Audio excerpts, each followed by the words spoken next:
Hey everyone, मैं कल्पना अपने channel में आप सभी का स्वागत करती हूँ। तो चलिए देखते हैं आज का टॉपिक। तो आज का टॉपिक है आपका प्रायद्वीपीय भारत की नदियाँ, यानी प्रायद्वीपीय भारत का नदी तंत्र। तो हम लोगों ने अभी क्या पढ़ा था, हिमालय का नदी तंत्र पूरे हम लोग पढ़ चुके हैं। कौन कौन से थे? तो मुख्य रूप से एक था आपका गंगा नदी का, कौन सा था?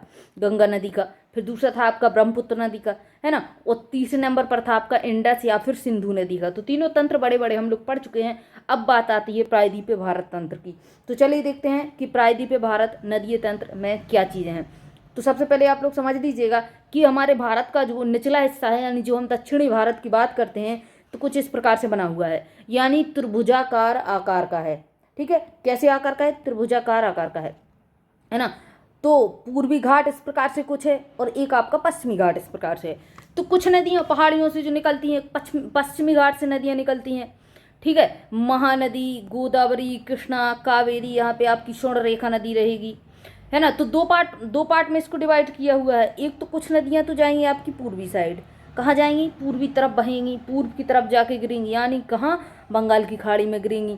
और कुछ नदियां हैं आपकी जो पश्चिम की साइड चलती हैं, और पश्चिम की साइड चलने वाली नदियां आपकी जो है खाली कहाँ होगी? वो होगी अरब सागर में, है ना। तो इस प्रकार से इसको दो पार्ट में डिवाइड किया हुआ है। तो एक बात आप लोग देखिए, क्या कोई भी चीज़ एक सीधी बिल्कुल चीज़ है, ठीक है। कोई भी एक सीधा पाटा है, उस पाटे को जब आप एक हल्का सा इस साइड से उठाएंगे, मान लीजिए इस प्रकार का कोई वर्ग के आकार का पाटा है, अब इसको हम इस साइड से हल्का सा ऊपर उठाएंगे तो ये वाला हिस्सा नीचे रहेगा। जब इस साइड का हिस्सा नीचे है, इस साइड का इस हिस्सा ऊपर हो जाएगा, तो ढलान किस साइड रहेगी? तो ढलान पूरब की साइड हो जाएगी। तो कुछ इसी प्रकार का हमारे भारत की भी संरचना है कि ढलान पूर्व की तरफ है। तो अधिकतर नदियां कहाँ जाके गिरती हैं? तो आपने देखा होगा कि अधिकतर नदियां BOB यानी बे ऑफ बंगाल में, यानी पूरब की तरफ जाकर खाली होती हैं। तो इतनी बात क्लियर हो गई। अब चलिए एक एक करके हम लोग पूरी नदियों के बारे में देखते हैं। देखिए, ये रहा हाथ से बनाया हुआ मैप, ये आपका पूरा रहा इस प्रकार से दक्षिण भारत, और ये महानदी, गोदावरी, कृष्णा, कावेरी, वहाँ पे एक आप स्वर्ण रेखा नदी और डाल लेना, ठीक है, जो कि आपकी कहाँ से निकलती है? तो वो आपकी छोटा नागपुर पठार झारखंड से निकलती है। फिर इसके बाद नर्मदा, तापी, और ये रहा आपका पूरा पश्चिमी घाट। तो चलिए इसको देख लेते हैं। अब देखिए एक एक नदियों के बारे में देखिए। पहली तो आपकी स्वर्ण रेखा नदी है, जो कि यहाँ से निकलती है ना, निकलेगी। तो छोटा नागपुर के पठार से निकलती है, जो कि झारखंड में स्थित है ना, और जाके बालासोर के निकट पश्चिम बंगाल में अपना जल बंगाल की खाड़ी में गिरा देती है। ये स्वर्ण रेखा नदी है। अब देखिए महानदी के बारे में देखिए कोई भी नदी तंत्र है, उसकी कुछ छोटी छोटी नदियाँ सहायक नदियाँ हो गई, कुछ बड़ी सहायक नदियाँ हो गई। तो इस प्रकार से सिस्टम पूरा चलता रहता है, क्योंकि एक नदी पूरा ड्रेनेज पैटर्न तो बनाती नहीं है, पूरा नदियों का एक पूरा झुंड रहता है। उस पूरे झुंड को ही हम, जो मेन नदी होती है, जैसे मुख्य नदी महानदी है, तो महानदी के नाम से उस ड्रेनेज पैटर्न को जानेंगे। तो महानदी की कुछ सहायक नदियां हो गई इस प्रकार से। अब देखिए महानदी निकलती कहाँ से है, क्योंकि मुख्य रूप से हमें पता होना चाहिए कि नदी कौन कौन से राज्य से आकर बहती है, और नदी कहाँ से, नदी का उद्गम स्थान है, और नदी जाके कहाँ पे खाली होती है, और नदियों की जो है सहायक नदियाँ मुख्य रूप से कौन कौन सी हैं। तो इतनी चीज़ें पता होने के बाद हमें नदी का एक पूरा पैटर्न पता चल जाता है। तो महानदी आपकी निकलती कहाँ से है? तो छत्तीसगढ़ के रायपुर जिले से दंडकारण्य पठार से निकलती है। छत्तीसगढ़ में दंडकारण्य पठार है, देखिए दंड, ये सब मैंने लिखित में दिया हुआ है थ्योरी में, बस आप लोगों को अभी सिर्फ सुनना है मैथ के थ्रू बस। दंडकारण्य का पठार है, कहाँ पे है? तो ये आपका दंडकारण्य का पठार आपको मिलेगा छत्तीसगढ़ के रायपुर जिले में। ये नदी वहीं के आसपास से निकलती है। मैंने कल भी बताया था कि नदी ऐसा नहीं है कि ओनली दंडकारण्य पठार के एकदम बीच पॉइंट से निकली है, नहीं, ऐसा नहीं है, बल्कि जो स्थान प्रसिद्ध है उसको हम बता देते हैं कि इस जगह से नदी निकली है, या फिर इसके आसपास यानी निकट क्षेत्र से निकली है। जैसे हम लोग अपने घर का एड्रेस देते हैं, तो ये उसमें ये तो लिखते नहीं है कि भाई रमेश का घर कि सुरेश का घर। आपने लिख भी दिया तो डिलीवरी वाला सामान देने नहीं आएगा। आपको बताना पड़ता है कि आपके आसपास ऐसी कौन सी जगह है जिसको मुख्य रूप से पूरा जो आपका क्या है, पूरा जो आपका क्षेत्र है, पूरा जो आपका गांव है, वो आपका गांव पूरा उस क्षेत्र को जानता हो। यानी अगर वो व्यक्ति किसी इंसान से पूछेगा कि भाई रमेश का घर कहाँ पे है, और उस स्थान का किसी का नाम बता देगा, है ना, तो जैसे मान लीजिए राजघाट के बगल में है तो क्या बताया जाएगा कि भाई राजघाट उधर है, तो वहाँ का जो लोकल व्यक्ति होगा वो उसको बता देगा कि भाई तुम राजघाट के बगल में चले जाओ, वहाँ से एक गली जाती है, वहाँ से आपको रमेश का घर मिल जाएगा। तो इसी प्रकार से नदियों का सिस्टम रहता है। मैंने बताया महानदी दंडकारण्य पठार छत्तीसगढ़ रायपुर जिले से निकलती है, तो इसका मतलब ये नहीं कि वहीं मध्य बिंदु से निकलेगी, यानी उसके आसपास से नदी जनरेट होती है, उसके आसपास जो पहाड़ियाँ हैं वहाँ से नदी जनरेट होती है और जाके नदी महानदी कहाँ गिर जाती है तो बे ऑफ बंगाल में अपना जल खाली कर देती है।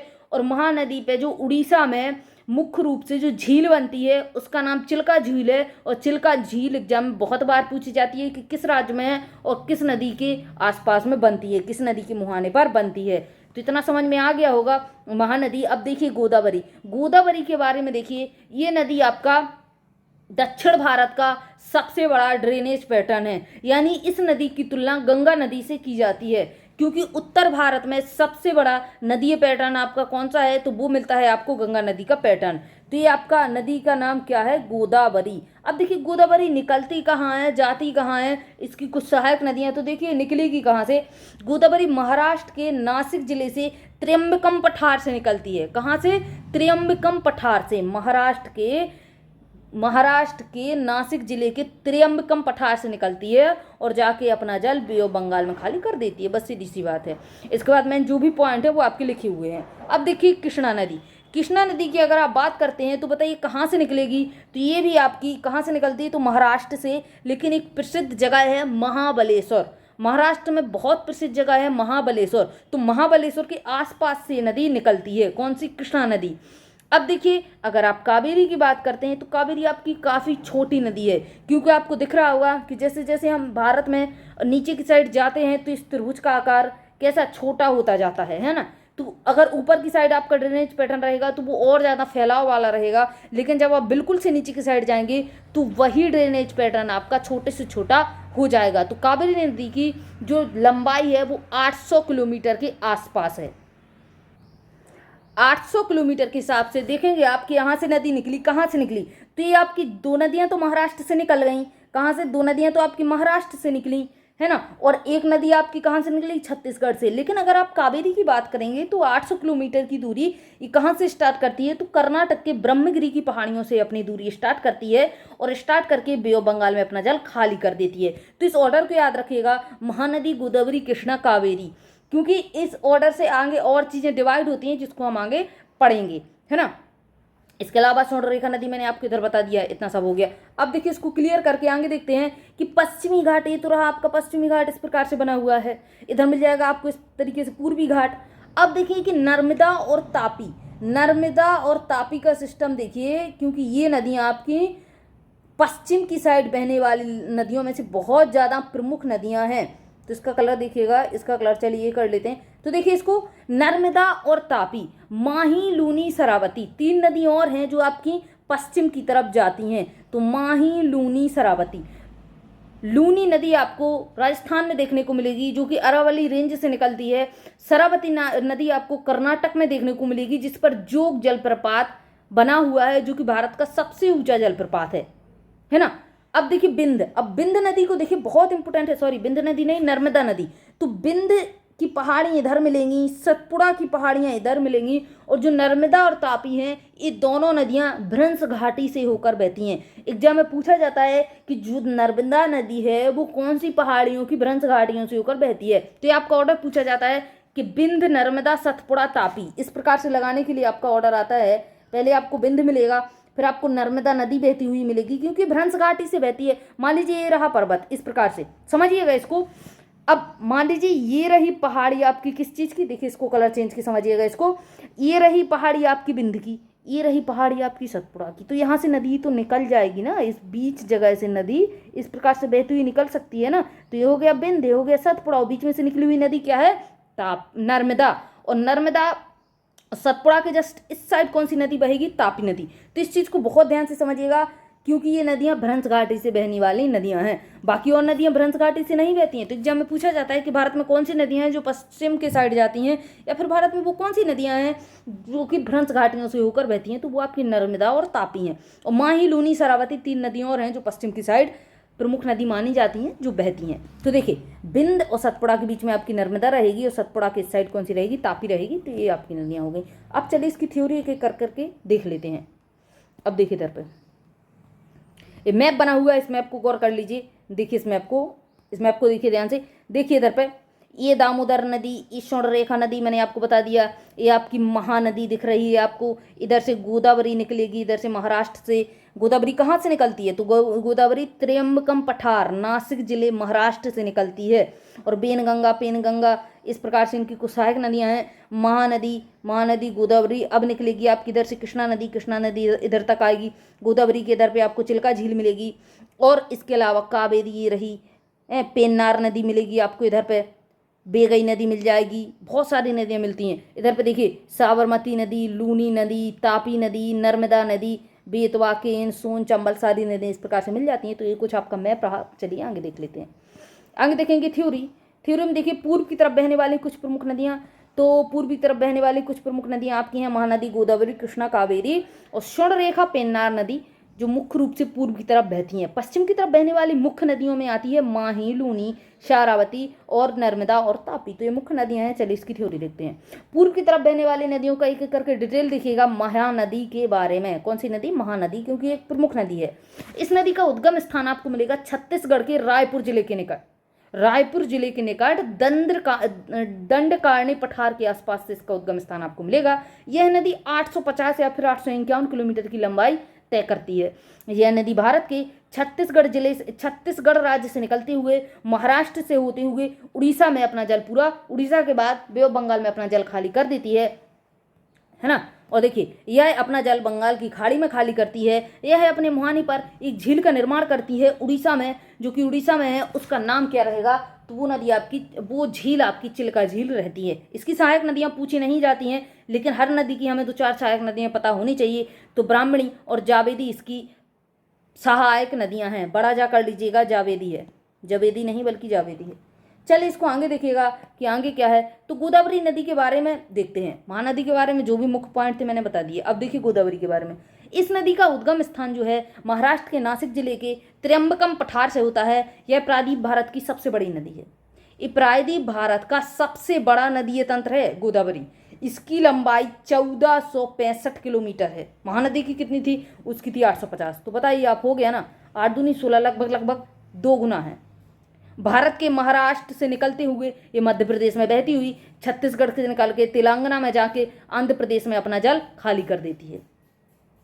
आंध्र प्रदेश के बाद ये बे ऑफ बंगाल में गिर जाती है। तो इसकी सहायक नदियां क्या रहेंगी गोदावरी की, तो इसकी सहायक नदियां पूर्णा, वर्धा, प्राणहिता, पेनगंगा है, ये बेन हो गया। इधर पे देखिए पेनगंगा, इधर पे पा कर लेना, इंद्रावती, प्राणहिता और मंजरा है।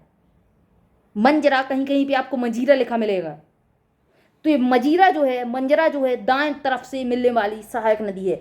जैसे अगर आप बात करेंगे तो इसको रेड कलर से देख लेते हैं। इस प्रकार से नदी बहती हुई आ रही है। जब इस प्रकार से नदी बहती हुई आ रही है तो आप बताइए कि ये हिस्सा क्या रहेगा, तो हिस्सा बायां हो जाएगा नदी का और ये हिस्सा दायां हो जाएगा। तो मजीरा आपकी कहाँ से मिलती है, तो मजीरा इस साइड से मिलती है। बाकी मुख्य नदियाँ सारी इस साइड से मिलती हैं। ऐसा नहीं है कि इस साइड से एक ही नदी मिलती है, ऐसा नहीं है कि दाएं साइड से आपको एक ही नदी मिलती हुई मिलेगी, नहीं। लेकिन मुख्य नदी ओनली मजीरा है। बाकी पूर्णा, वर्धा, प्राणहिता, पेनगंगा, इंद्रावती और आपकी जो भी हैं वो सारी नदियाँ कहाँ से मिलती हैं, तो बाएं साइड से मिलती हैं। एक चीज़ याद रखिएगा, क्योंकि देखिए बेनगंगा और जो पेनगंगा नदी हैं, बेनगंगा और पेनगंगा जो नदी हैं ये गंगा की सहायक नदियाँ नहीं हैं, बल्कि रामगंगा जो हमें मिली थी वो गंगा में मिली थी। याद रखिएगा, जो रामगंगा है वो फर्रुखाबाद में गंगा से मिल रही थी, और गोदावरी की जो है वो बेनगंगा है। गंगा समझ के आप इसको गंगा नदी की सहायक नदियां मत कर देना। गोदावरी नदी की है पेनगंगा और बेनगंगा। इससे आप कनेक्ट करना कि गोदावरी दक्षिण भारत का सबसे बड़ा नदी तंत्र है ना, और उत्तर भारत का सबसे बड़ा नदी तंत्र है गंगा। तो लगभग बहनें हो गई दोनों नदियाँ। और इस तरीके से याद रखिएगा कि पेनगंगा और बेनगंगा किसकी सहायक नदियाँ हैं, तो वो गोदावरी की हैं। चलिए देखिएगा आगे कृष्णा नदी के बारे में देखते हैं। तो कृष्णा नदी जो है आपकी निकलती कहाँ से है, तो इसका उद्गम स्थान महाराष्ट्र के महाबलेश्वर के निकट से है। कृष्णा नदी की लंबाई लगभग 1400 किलोमीटर है। यह नदी भारत के महाराष्ट्र से निकलती हुए कर्नाटक में घूमते हुए आंध्र प्रदेश से जाती हुए तेलंगाना में तेलंगाना के बाद अपना जल खाली करती है बंगाल की खाड़ी में। और इसकी जो मुख्य नदियां हैं वो मूसी, कोयना, भीमा, घाटप्रभा, मालप्रभा, तुंगभद्रा है। मुख्य नदियां हैं। कृष्णा नदी की पूछी जाती है, तुंगभद्रा नदी बहुत ज़्यादा पूछी जाती है। याद रखिएगा, कृष्णा नदी के लिए सबसे जो प्रसिद्ध बात है, एक तो इसका उद्गम स्थान है, दूसरी इसकी सहायक नदियां हैं, और तीसरा सबसे इसका इम्पोर्टेंट पॉइंट है कि इस पर नागार्जुन डैम बना हुआ है। बहुत बार पूछा गया है कि नागार्जुन डैम किस नदी पर बना हुआ है। याद रखिएगा, जब महाभारत का युद्ध हो रहा था तो कृष्ण भगवान किसके सारथी बने हुए थे? अर्जुन के सारथी थे ना, अर्जुन के सारथी थे कृष्ण भगवान, है ना। तो याद रखिएगा कि कृष्णा नदी पर नागार्जुन डैम बना हुआ है। किसके सारथी थे? कृष्ण भगवान, अर्जुन के। तो इसी के कारण मान लीजिएगा ऐसा ट्रिक के अनुसार, बाकी नहीं पता कि इसका नाम नागार्जुन डैम क्यों रखा गया है, उसकी हिस्ट्री पूरी खंगाल के देखनी पड़ेगी। तो आपको तो सिर्फ याद करना है कि नागार्जुन डैम किस पे बना हुआ है, तो हमें याद रखना है महाभारत के थ्रू कृष्णा नदी पे बना हुआ है। चलिए देखिएगा आगे, कावेरी के बारे में देख लेते हैं। तो कावेरी नदी का जो उद्गम स्थान है वो कर्नाटक के ब्रह्मगिरी की पहाड़ियों से होता है। यह नदी भारत के कर्नाटक राज्य से निकलती हुई केरल के बाद आपकी तमिलनाडु में बहती है। 3 राज्यों में बहती है। सहायक नदियाँ इसकी भवानी, अमरावती, हेमवती, तो 3 इसकी सहायक नदियाँ हैं। इस नदी की लंबाई जो है मात्र 800 किलोमीटर है। मात्र 800 किलोमीटर है इसकी लंबाई। ये काफ़ी छोटी नदी है, क्योंकि आपको दिख रहा है कि जैसे जैसे हम प्रायद्वीप भारत में नीचे की साइड जाएंगे, जो हमारा भारत का स्थलीय क्षेत्र है वो कम होता जाएगा। चलिए देखिए आगे, स्वर्णरेखा नदी के बारे में देख लीजिए। ये जो नदी है झारखंड छोटा नागपुर पठार के निकट से निकलती है और बालासोर के निकट बंगाल की खाड़ी में जाकर मिल जाती है। बालासोर आपको पश्चिम बंगाल में मिलेगा। यह भारत के झारखंड, उड़ीसा, पश्चिम बंगाल राज्य 3 में फैली हुई है। झारखंड से तो ये निकल के आती है, बीच में इसको उड़ीसा मिलेगा और जाके पश्चिम बंगाल के बाद बंगाल की खाड़ी में गिर जाती है। यह बहुत छोटी नदी है। इसकी लंबाई मात्र 400 किलोमीटर है। याद रखिएगा, कावेरी की तो 800 थी, लेकिन इसकी मात्र 400 किलोमीटर है। चलिए देखिए आगे। तो अब पश्चिम की तरफ बहने वाली नदियों के बारे में हम लोग गौर करेंगे। तो पश्चिम की तरफ जो आपकी बहने वाली नदियां हैं, इसको गौर करिएगा, बहुत इंपॉर्टेंट नदी हैं कुछ कुछ। देखिए इसको इधर से देखिए। सबसे पहले हम बात करेंगे लूनी नदी की। लूनी नदी बहुत इंपॉर्टेंट है राजस्थान की। लूनी नदी का उद्गम स्थान अरावली की श्रेणी से। अरावली आपको पता होना चाहिए कि राजस्थान को 2 पार्ट में डिवाइड कर देती है। एक तो राजस्थान का पूर्वी पार्ट बना देती है, दूसरा पश्चिमी पार्ट बना देती है ना। पश्चिम का पार्ट बना देती है, और सबसे बड़ी बात है मानसून को रोक लेती है, जिसके कारण ओनली पूरब में वर्षा होती है राजस्थान को, और पश्चिमी भाग में बारिश नहीं हो पाती है।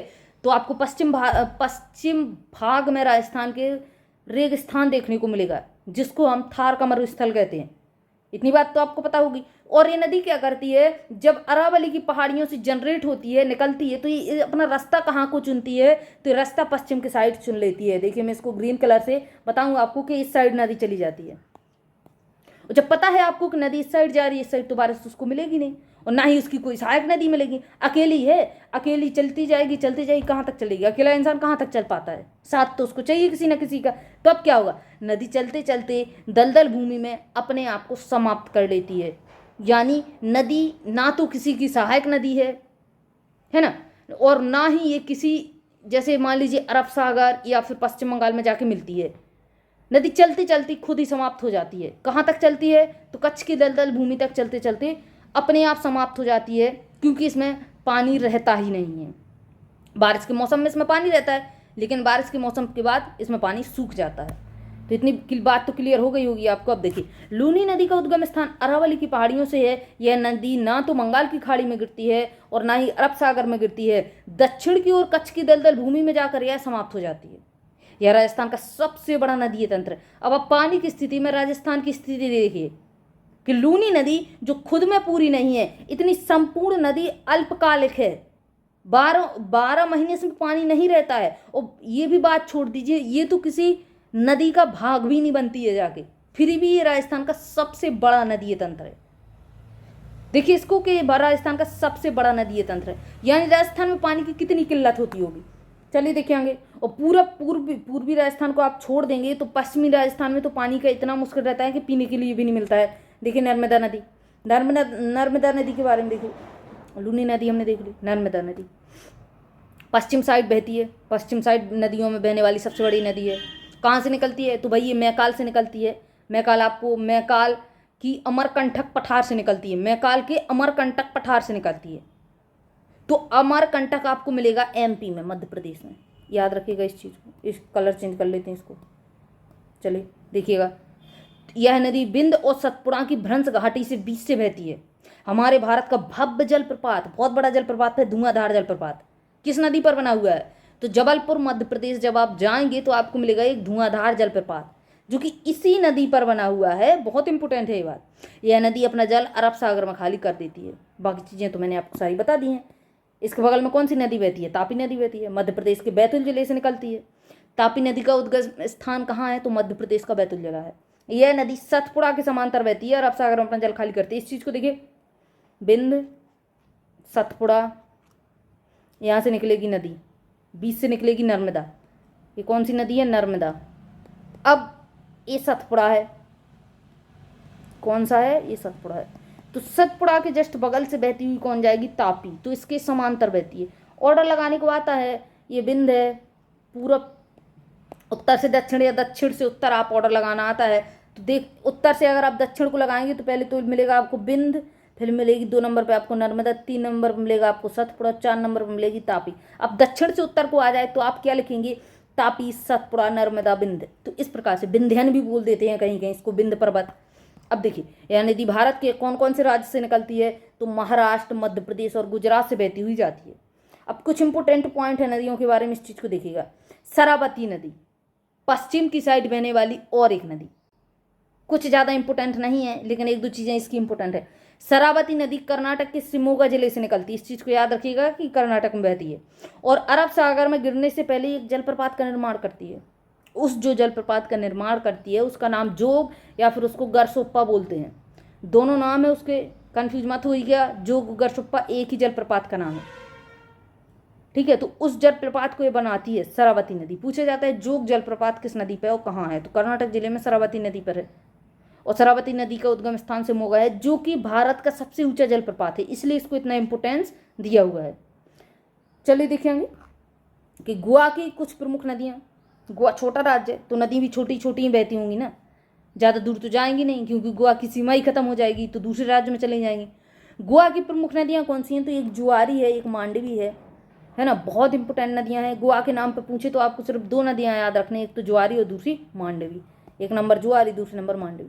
केरल की जो प्रमुख नदियां हैं वो भारतपुंजा, भारतपूजा, भारतपुंज, इस प्रकार से इसका नाम आपको अलग अलग लिखा हुआ मिलेगा अलग अलग बुक में। एक पेरियार इसकी बहुत प्रमुख नदी है, भारतपुंजा बहुत प्रमुख है, और एक पाम्बा। तो 3 नदी केरल के लिए बहुत प्रमुख है।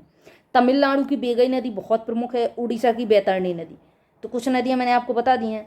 चलिए देखिए, अब ये टॉपिक तो आपका खत्म हो गया। अब पहली बात तो क्या है कि इन सब चीज़ों का जो भी आपको PDF डाउनलोड करना है, आपको क्या करना है? PDF डाउनलोड करने के लिए आपको पूरे सोशल मीडिया अकाउंट मैंने आपको डिस्क्रिप्शन में दिए हुए हैं और टेलीग्राम चैनल से आपको इसका लिंक मिल जाएगा डाउनलोड करने के लिए। और लिंक मैंने सारा आपका डिस्क्रिप्शन में डाला हुआ है, उधर से आप इसको ले लीजिएगा। और देखिए, जो भी टॉपिक आपको पढ़ना है, देखिए मुझे तो पढ़ाने से मतलब है, अब डिपेंड करता है आपको कौन सा टॉपिक पहले पढ़ना है कौन सा बाद में। तो आप उस चीज़ के लिए मुझे कमेंट करेंगे, है ना। और जो भी आपको, तो मैं वो आपको टॉपिक कंप्लीट करा दूंगी। और दूसरी बात, जो भी समस्या है, किसी भी क्वेश्चन में कन्फ्यूजन है, आप डायरेक्ट मुझे मैसेज डाल सकते हैं, कमेंट में डाल सकते हैं, मैं सारा कुछ आपको रिप्लाई दे दूंगी। चलिए अब मिलते हैं कल नए टॉपिक के साथ, तब तक के लिए जय हिंद, जय भारत।